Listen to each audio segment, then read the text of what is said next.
ଥରେ ଗୋटे ଗାଁରେ ଜଣେ କୃଷକ ରହୁଥିଲେ। 3 ବର୍ଷ ଧରି ମରୁଡ଼ି ପଡ଼ିଥିବାରୁ କୃଷକର ଜମି ଶୁଖି ଟାଙ୍ଗରା ଭୂଇଁ ପାଲଟିଗଲା। ଥରେ ଶୀତ ଦିନରେ ଏକ ସନ୍ଧ୍ୟା ସମୟରେ କୃଷକ ଜଣକ ଗୋଟେ ଗଛ ମୂଳେ ବସି ବିଶ୍ରାମ ନେଉଥାନ୍ତି। ସେ ଦେଖିଲେ ସାପଟିଏ ଗୋଟିଏ ଗାତ ପାଖରେ ରହିଛି। କୃଷକ ମନେ ମନେ ଭାବିଲେ, ଗୋଟେ ସାପ ଏଠି ରହୁଛି, କିନ୍ତୁ ମୁଁ ତାକୁ କେବେ ପୂଜା କରିନି। ଏହି କାରଣରୁ ବୋଧେ ମୋ ଜମି ଶୁଖିଲା ପଡ଼ିଛି। ଏଣିକି ପ୍ରତିଦିନ ମୁଁ ସାପଟିକୁ ପୂଜା କରିବି। ତାପରେ କୃଷକ ପାତ୍ରରେ କିଛି କ୍ଷୀର ଆଣିଲେ। ସେ ପାତ୍ରଟିକୁ ଗାତ ପାଖରେ ରଖି ପ୍ରାର୍ଥନା କଲେ, ହେ ସର୍ପ ଦେବତା, ଆପଣ ଏହିଠାରେ ରହୁଛନ୍ତି ବୋଲି ମୁଁ ଜାଣିନଥିଲି। ସେଥିପାଇଁ ଆପଣଙ୍କୁ ମୁଁ ପୂଜା କରିନି। ଦୟାକରି ମୋତେ କ୍ଷମା କରିଦିଅନ୍ତୁ। ଏବେଠାରୁ ମୁଁ ଆପଣଙ୍କୁ ପ୍ରତିଦିନ ପୂଜା କରିବି। ଏହି କଥା କହି କୃଷକ ସର୍ପ ନିକଟରେ କ୍ଷୀର ରଖିଦେଲେ। ପରଦିନ ସକାଳେ ସେ ଦେଖନ୍ତି ପାତ୍ରଟିରେ କ'ଣ ଗୋଟେ ଚିକ୍ ଚିକ୍ କରୁଛି। ପାଖକୁ ଯାଇ ଦେଖିଲେ ସେ ପାତ୍ରଟିରେ ଗୋଟେ ସ୍ୱର୍ଣ୍ଣ ମୁଦ୍ରା ଥିଲା।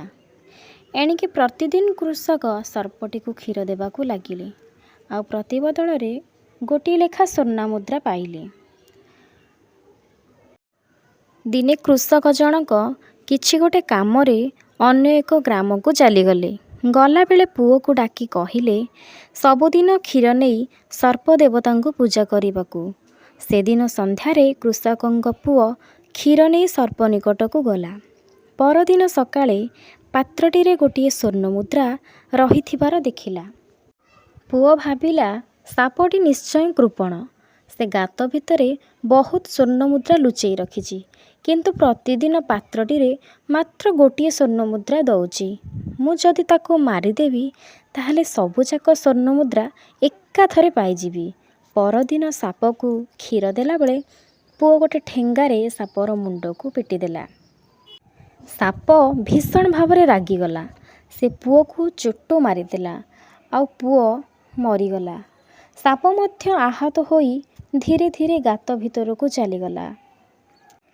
କୃଷକର ସମ୍ପର୍କୀୟମାନେ କୃଷକ ପୁଅର ଅନ୍ତିମ ସଂସ୍କାର କଲେ। କୃଷକ ଯେତେବେଳେ ଗାଁକୁ ଫେରିଲା, ଏସବୁ ଜାଣି ସେ ମନରେ ଖୁବ୍ ଆଘାତ ପାଇଲେ। ସେ ସାପ ଉପରେ ଖୁବ୍ ରାଗିଗଲେ, କିନ୍ତୁ ସାପଟି ତାଙ୍କୁ ବୁଝେଇ ସବୁକିଛି କହିଲା। ସବୁ ଶୁଣିବା ପରେ କୃଷକ କହିଲେ, ମୁଁ ଏବେ ଜାଣିପାରୁଛି ସବୁ ମୋ ପୁଅର ଭୁଲ ଥିଲା। ମୁଁ ତା ପକ୍ଷରୁ ଆପଣଙ୍କୁ କ୍ଷମା ମାଗୁଛି। ମୁଁ ବହୁତ ଦୁଃଖିତ।